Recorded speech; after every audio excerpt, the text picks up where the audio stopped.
짐승은 짐승같이 살아야 되고 사람은 사람같이 살아야 합니다. 사람이 짐승같이 산다든지 짐승이 사람처럼 산다면 큰 문제가 됩니다. 모두가 답게 사는 것이 은혜요, 질서요, 또한 축복입니다. 아이는 아이다워야지 아이가 너무 어른스러운 것도 그 문제입니다. 부모는 부모답게 살아야 하고 자녀는 자녀답게 살아야 합니다. 이게 질서와 조화라고 합니다. 여러분, 신앙도 마찬가지입니다. 성도는 성도답게 살아야 평안이 있고 지혜를 얻고 하나님의 은혜를 누리게 됩니다. 뭐든지 이 기본 상식을 벗어날 때 문제가 되는 거예요. 개가 사람을 물었다면 그건 뉴스가 되질 않아요. 그런데 만약에 사람이 개를 물었다? 이거는 빅뉴스가 되는 거예요. 세상 사람들은 똑같은 잘못을 해도 그냥 지나갑니다. 근데 성도는 조금 잘못해도 크게 문제가 돼요. 왜 그런 줄 알아요? 성도는 세상의 빛이기 때문에 그런 거예요. 그래서 바울은 이 에베소 성도들에게 성도답게 살기를 권면하고 있습니다. 그러면 어떻게 사는 것이 성도답게 사는 것인가? 오늘 세 가지를 제시하고 있습니다. 하나는 1절에 이렇게 말씀합니다. 따라합시다. 부르심에 합당한 자가 되라. 부르심에 합당하게 살라는 거예요. 우리 1절을 같이 한번 읽겠습니다. 그러므로 주 안에서 갇힌 내가 너희를 권하노니 너희가 부르심을 받은 일에 합당하게 행하라. 내가 주 안에서 갇힌 내가 너희에게 권면한다. 너희가 하나님이 부르신 그 모습에 합당한 목적을 향해 살라는 거예요. 지금 바울은 어디 있습니까? 감옥에 갇혀 있어요. 그러면서 에베소 성도들에게 보내는 메시지입니다. 바울은 자신이 감옥에서 당하는 그 고통과 괴로움과 그 힘든 이런 걸 위해 기도를 부탁하는 게 아니고 오히려 에베소 성도들이 저 바깥에 사람이 보기에 하나님이 보시기에 좀 성도답게 자녀답게 살아라, 이거를 권면하고 있는 겁니다. 하나님의 자녀로 부르신 그 목적을 따라 하나님의 자녀가 자녀답게 사는 일이 중요한 거예요. 여러분, 모든 삶의 핵심 가치라는 것은 제자리에 제 위치를 지키는 데에 그 핵심 가치를 지니고 있는 겁니다. 그래서 제자리를 잘 지킬 때 질서가 있고 아름다워지는 겁니다. 목사는 목사가 있어야 할 자리가 있습니다. 성도는 성도가 있어야 할 자리가 있고 부모는 부모가 있어야 할 자리가 있습니다. 아무리 육중한 기차라도 그 내로 위에 있어야 잘 달릴 수 있는 것이지, 만약에 그 철로를 이탈해서 달려간다면 그 기차의 기능은 이미 상실된 거예요. 모든 것이 제자리가 있고 지켜야 할 위치가 있고 그것이 바로 핵심 가치라고 하는 사실이에요. 유다서 1장 6절에 이런 말씀이 있어요. 우리 다 같이 한번 읽어보겠습니다. 또 자기 지위를 지키지 아니하고 자기 처소를 떠난 천사들을 큰 날에 심판까지 영원한 결박으로 흑암에 가두었다. 이 두 가지가 나와요. 자기 지위를 지키지 않은 천사, 자기 처소를 떠난 천사, 이탈이에요. 탈선이에요. 여러분, 제자리를 잃은 거예요. 이런 자들을 큰 날에 심판까지 영원한 결박으로 흑암에 가두겠다. 하나님의 보좌를 지키는 천사라도 지위를 지키지 않고 초소를 떠날 때 여러분, 루시퍼가 되었고 타락한 천사가 되었고 하나님으로부터 쫓겨난 거예요. 여러분, 그뿐입니까? 아담도 하나님의 음성을 듣지 않았어요. 그리고 먹지 말라는 것을 먹고 만지지 말고 보지도 말라는 것을 보고 만지고 먹고 결국은 에덴 동산에서 쫓겨나게 됩니다. 공통점이 뭐예요? 모두가 있어야 할 자리, 자기 처소를 떠났기 때문이라는 것을 알아야 됩니다. 가장 천박한 것은 놓여야 할 자리에 바로 놓여 있지 않고 있어야 할 자리에 바로 있지 않을 때 그건 무질서해지고 그 가치가 상실이 되는 거예요. 여러분, 성도는 그리스도의 편지라고 그랬어요. 그래서 고린도후서 3장 3절에 우리 한번 같이 읽어봅시다. 너희는 우리로 말미암아 나타난 그리스도의 편지니, 너희는 그리스도의 편지라. 편지가 뭐예요? 그 보낸 사람의 마음과 생각이 담겨져 있는 게 편지예요. 오늘 주님은 우리를 향해 너희는 그리스도의 편지다.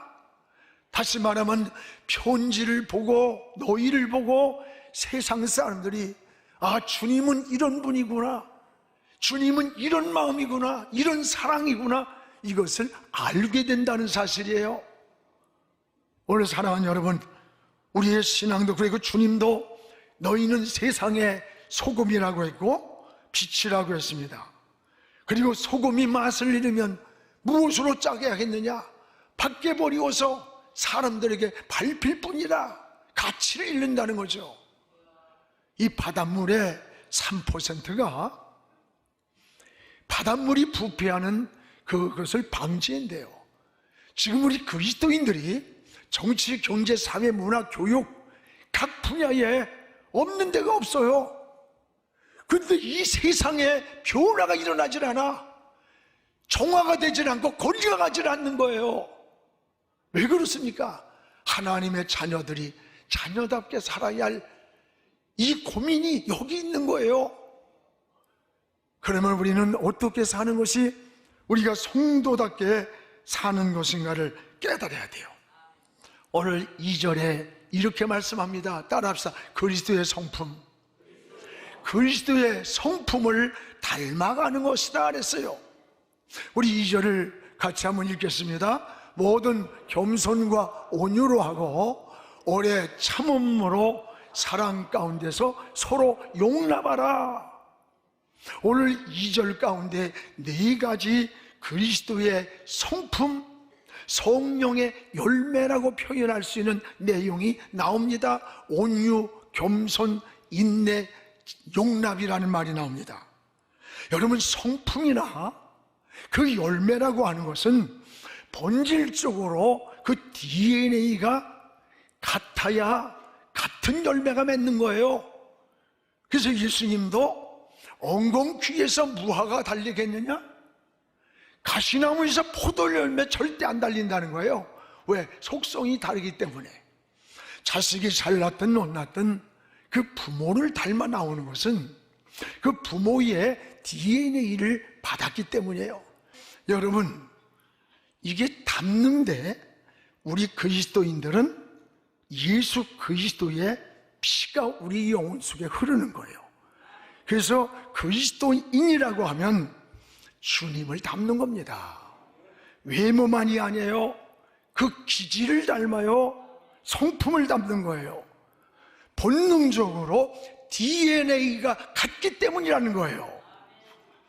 여러분, 달걀과 오리알, 꽁알을 어미달걀에다가 부화를 시켰답니다. 오리알에서 나온 오리 새끼는 부화가 되자마자 물로 그냥 거침없이 들어가더래. 또 꽁알에서 나온 꽁 새끼는 날개를 치고 나더니 걷기 시작하면서 그냥 산으로 기어 올라가더래. 결국은 남은 것은 달걀 속에서 나온 병아리만 어미 주위를 뱅뱅 돌면서 떠나지 않더랍니다. 왜 그렇습니까?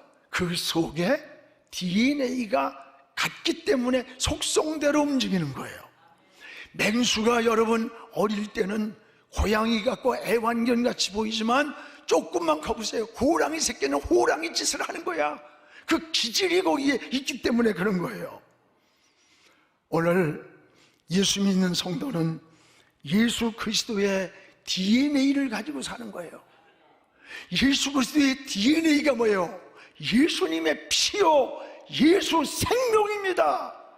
우리 안에는 예수의 피가 흐르고 예수 생명을 지니고 사는 거예요.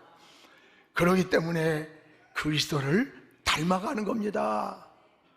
오늘 사도 바울은 참던 그리스도인의 삶의 지표, 우리 그리스도인들은 어떻게 살아야 되는가의 삶의 지표를 세 가지로 제시를 했습니다. 그 하나는 오늘 여기 겸손과 온유한 마음이다 그랬어요. 여기서 예수님의 마음이 뭐냐? 겸손과 온유라고 했습니다. 여러분 마태복음 11장 29절에 우리 같이 한번 읽겠습니다. 나는 마음이 온유하고 겸손하니 나의 멍에를 메고 내게 배우라. 그리하면 너희 마음이 쉼을 안식을 얻으리라. 내 마음은 온유하고 겸손해. 내 멍에를 메고 나한테 배워. 그러면 너희가 안식을 얻고 쉼을 얻는다는 거예요. 그렇습니다. 주님의 마음이 온유와 겸손이에요. 어느 날 스폴전 목사님에게 성도가 찾아와 이런 질문을 합니다. 목사님, 은혜 받는 비결이 뭡니까? 겸손입니다. 두 번째는 뭡니까? 그것도 겸손입니다.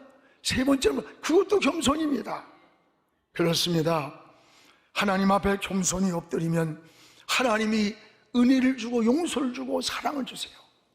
물은 낮은 곳으로 채워져 가듯이 은혜는 낮은 곳으로 흘러 들어가 채워지는 거예요.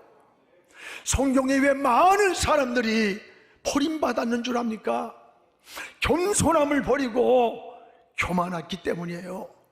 사울이 그러했고 우시아가 그랬고 헤롯 왕이 그랬던 거예요. 그러면 겸손이란 뜻이 뭡니까? 겸손은 나 하나님 없이는 살 수 없어요. 하나님만 의지합니다.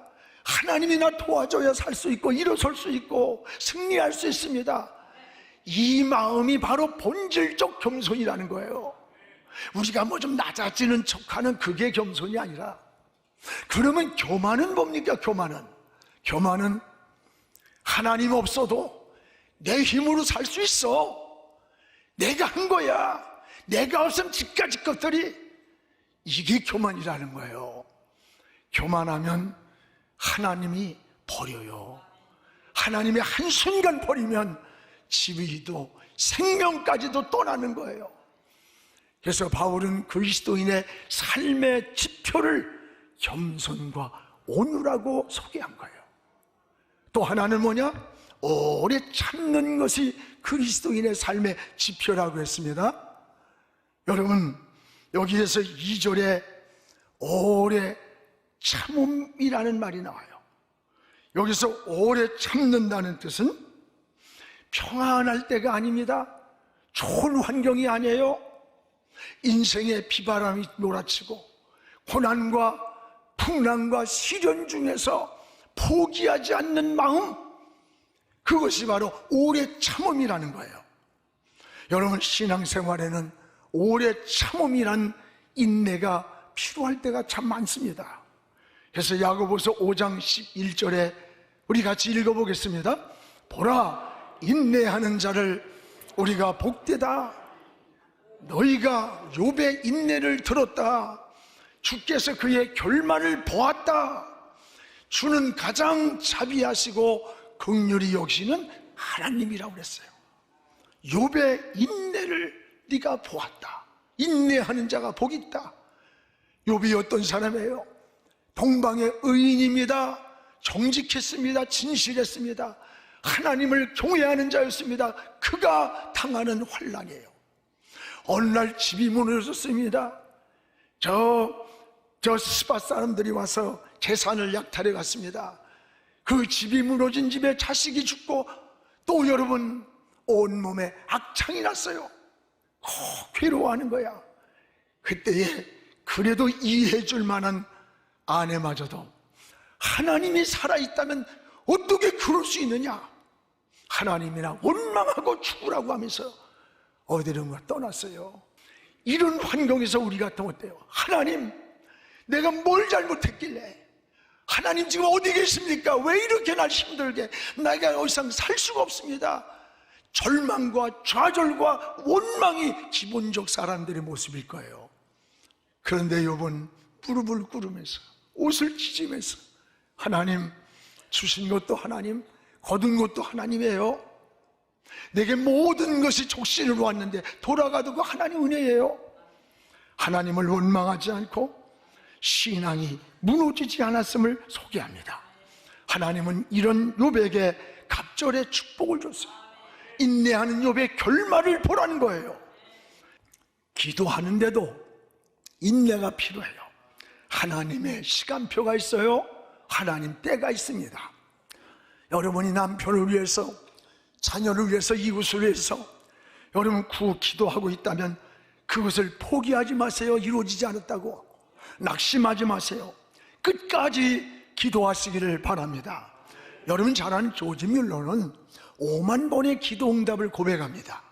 그는 기도하면 즉시 응답이 나타나고 하루, 이틀, 한 달, 두 달 너무 많은 은혜를 체험했어요. 그런데 자기의 친구 켈러를 위해서 40년을 기도했어요. 하나님께 돌아오질 않는 거예요.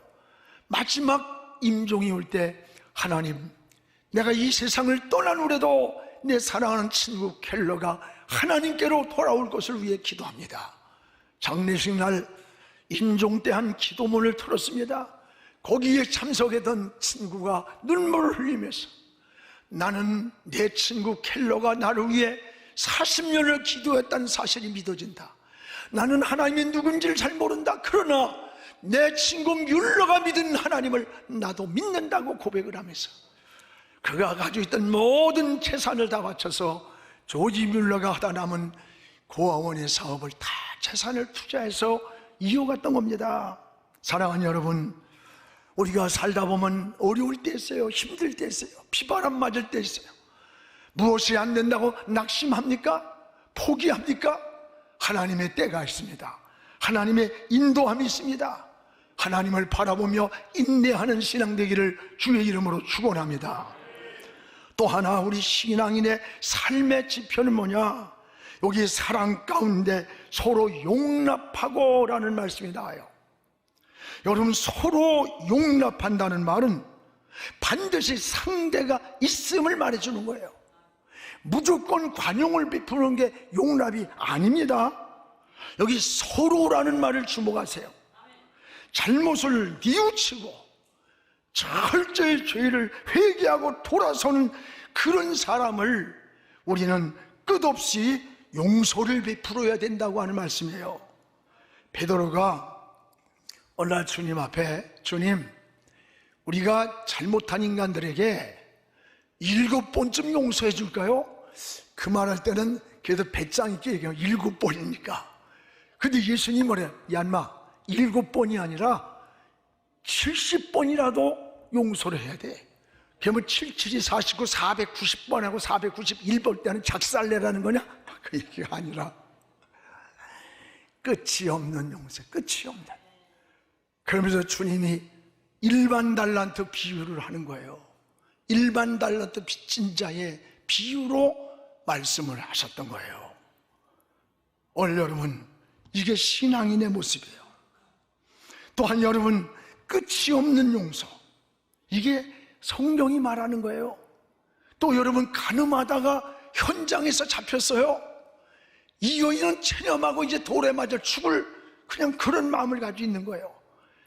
이 여인을 수많은 사람들이 정죄를 하고 몰려왔을 때 주님은 죄 없는 자가 먼저 돌로 쳐봐라 말이야. 그러면서 간음한 여인을 지켜줬던 거예요. 그 간음한 여인을 보호하고 방패가 되고 지켜줬어요. 그리고 너 정죄한 자 있냐? 없다. 나도 너를 용서해준다. 용서했어요. 여러분, 잘못을 뉘우치는 자, 정말 회개하고 돌아온 자에게는 끝없는 용서를 베푸는 게 오늘 우리에게 삶의 지침을 에베소서를 통해서 제시하는 겁니다. 그러나 뉘우침이 없어요. 속여요. 외식을 해요. 가식이에요. 거짓말을 해요. 이런 바리새인 서기관들을 향해서는 주님이 얼마나 무섭고 단호하게 정죄를 하면서 책망을 했어요. 이 독사의 새끼들아, 너희 성은 회칠한 무덤 속 같다. 앞에는 아주 거룩하게 꾸며놓은 잔디 같은데 그 잔디 속에 파헤치고 나니까 공동묘지에 회칠한 썩은 송장이 들어있는 것 같은 너희들의 이중성이라는 거예요. 무섭게 주님이 책망을 하셨어요. 여러분, 하나님은 공의와 사랑입니다. 여러분, 하나님의 공의가 뭡니까? 죄 지으면 죽으리라 해서 죽으리라. 그래서 하나님의 아들을 십자가에 내어주심으로 하나님의 죄값을 치르게 하신 거예요. 그리고 자기의 아들을 우리에게 주심으로 우리를 사랑하신 인류를 살린 겁니다. 그래서 하나님은 항상 공의와 사랑이 병행되어 있다는 것을 깨달아야 돼요. 우리 그리스도인들이 뭐 어떤 문제가 생겼을 때 비실비실하고 말이야, 예수 믿는 것 때문에 맨날 손해나 보고, 아니에요. 예수 믿는 사람들은 당당해야 돼. 사업도 당당히 하고 정치도 당당하게 하고. 그게 그리스도인의 모습인 거야. 왜 비실거려? 왜?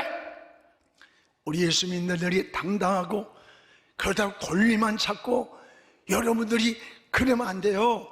그 후에도 희생하고 헌신하고 역시 예수 믿는 사람이 달라라고 하는, 이게 그리스도인들이 바로 사랑인 거예요. 그래서 사도 바울도 지금 사랑 가운데 서로라는 말 붙이면 서로라는 거예요. 오늘 사랑하는 여러분, 사람이 살면서 평안하게 사는 법이 뭔지 알아요? 적을 만들지 않고 사는 거예요. 여러분, 적을 만들면 자신도 언젠가는 그 발목에 잡힙니다. 그래서 고통이 오고 불안이 오고 항상 그걸 방어하기 위해 준비를 하며 사는 거예요. 그런데 적이 멀리 있지 않다는 데 문제가 있어요. 여러분, 성경이 예수님이 적이 원수가 네 집안에 있다? 야, 이거 참, 집안에 그러면 남편이 원수냐? 아내가 원수냐? 자식이 원수냐? 부모가 원수냐?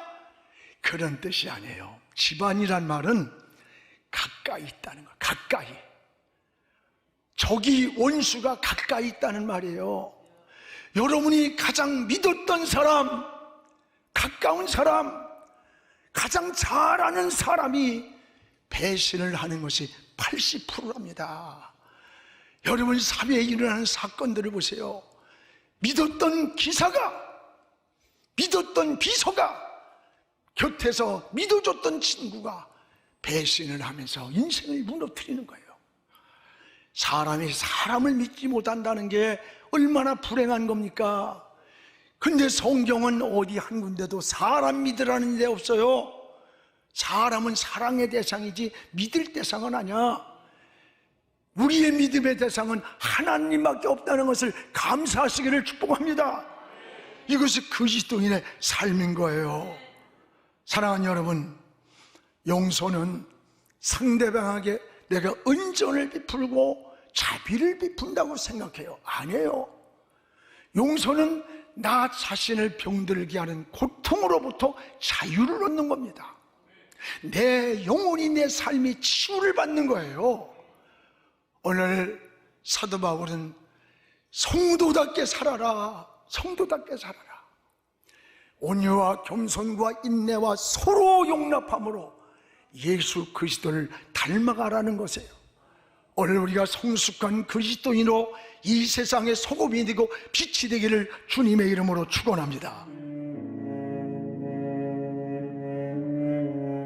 지금은 선교 헌금 시간입니다. 이 예배를 통해 삶 가운데 은혜와 회복이 충만하시길 간절히 기도합니다.